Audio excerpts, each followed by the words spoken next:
Hi everybody, believe it or not, it's only 6 PM, pitch black, absolutely dark as out around here, but of course I've got the light on the phone, which is of course going to drain my battery, so I have to make this a relatively quick video. Now, in all the time I've been here on YouTube, so what is it, 4 years, maybe 5, I don't know, one thing I've always maintained is that when it comes to prospects, I ain't going to judge them, not harshly at least, until they get to what, 15 fights, 12, 15 fights. Then I'll really start to take a look at where they're at and start to make a judgment call on them. But for some reason, in today's boxing era, everyone is an expert, right? Everybody's got an opinion, and everybody's opinion is correct. They'll make predictions of where a fight is going to go through seeing them once, maybe twice. It's bizarre to me, it really is. Now, of course, certain prospects, you can make a judgment call on them based on their amateur background. Were they Olympians? All that kind of stuff. Some people are fast chat, like a Usyk, like a Lomachenko. Different kind of breed, all right? But regular fighters who turn pro need time to adjust. Some of them come from amateur backgrounds, not necessarily Olympian backgrounds. Some of them come from white collar and things like that. So they need time, okay? That's exactly what they need. You know, I see people commenting on how Campbell Hatton will never be anything. Well, how do you know at this stage? How do you know? People say the same thing about Fabio Wardley. Fabio Wardley will never even be an area champion. Well, look at him now, he's British champion. In some ways, he's still a prospect, right? I see it all the time. Not so long ago, Conor Benn, people making judgment calls on Conor Benn. Of course, he lost that fight with Cedric Paynard, and he did lose it, but he got a decision. But people making judgment calls on him back then. And most of the people who were doing it won't have remembered when Tyson Fury's first turned pro. They won't remember. He was garbage. And nobody out there was going to predict that he was going to go on and do what he's done. Nobody. Nobody. Not even his own dad, John Fury, would have done that. Nobody would have done. He was getting knocked down by prospects and things like that. Or journeyman, sorry. That's what he was doing. Now look at him. You know, you see people like Johnny Fisher. He's only had, what, 7 fights? People are already making judgments on him. Oh, he ain't going to go nowhere. Get his area level at best. Maybe challenge for a British. How the hell do you know what he's going to do? You don't know. What he is now, he ain't going to be in, say, 10 fights time, is he? Or in theory, he shouldn't be. I see people coming at me over Steve Robinson. Listen, I think a lot of that is down to because he's my friend. Some people don't particularly like me, and they don't want anybody that I know to have any kind of success, which is why a lot of people go in on Dillian Whyte and many other people that I must speak to, right? Very, very sad. Very, very sad. But you don't know where prospects are going to go. That's why, if you notice, when I make videos, I don't go in on prospects. When I do fight reviews of Campbell Hatton, and when I did it with Conor Benn, and currently Johnny Fisher and David Adelaide and Fraser Clark, and you know, I don't judge them yet. I just don't.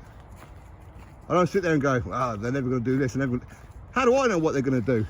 How do I know what they're going to do? I have absolutely no clue.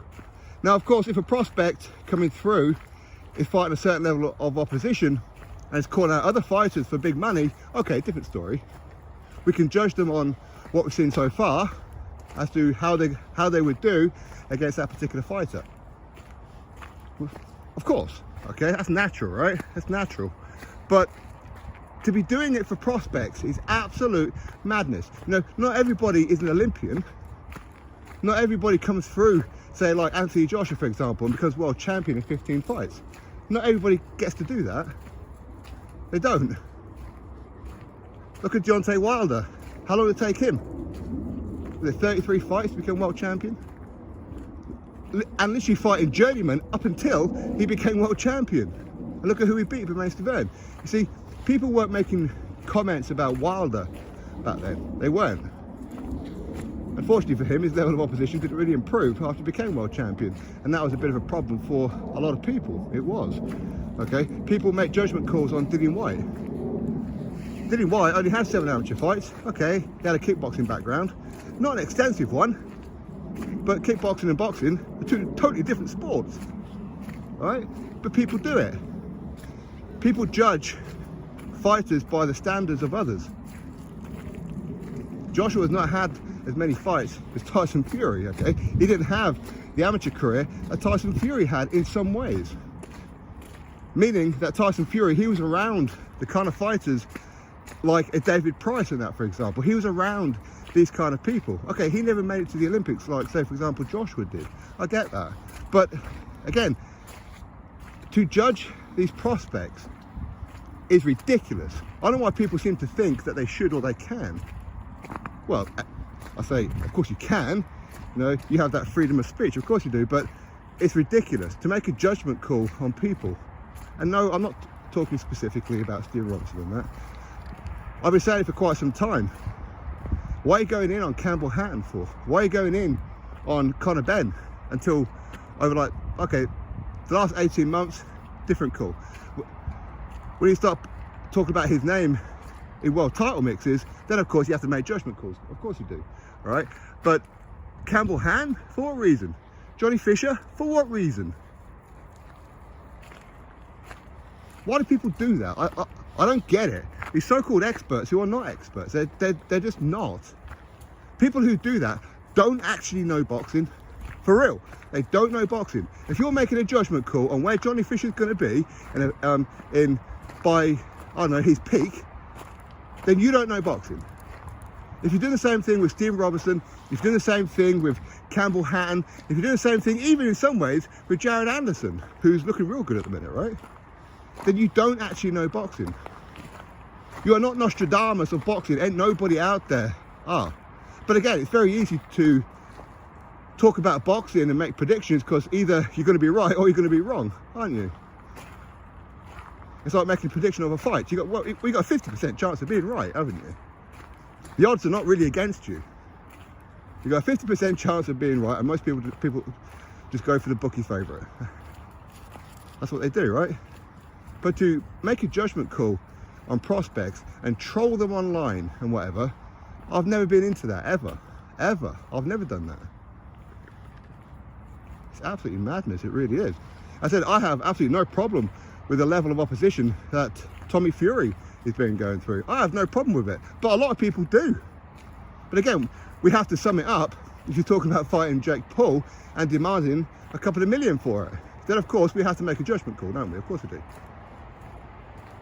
But to go in on prospects, and I don't know why people seem to think that they're fucking Nostradamus. I don't get it. What prospects are at the stage in their career right now is not where they're going to be in 5-6 years time. It ain't going to be. So what if a prospect doesn't use his jab properly? So what if a prospect's footwork ain't great? So what if a prospect's head movement ain't all that? So what if a prospect is taking on extreme journeyman? So what? So what? They're supposed to. They're supposed to be flawed. They're human beings. If you know any better, then why ain't you doing it? There's a reason why you ain't doing it. Because you're worse than them. If you're worse than them, who are you to judge these prospects? Judge them when they get to, I don't know, 12, 15 fights, or if they've got an Olympic background and they're being fast-tracked, okay, cool, judge them. Because there's something to judge then, isn't there? Anyway, I'll go on about this, but I'm not going to. Drop your thoughts below, click thumbs up, subscribe. Catch you next video.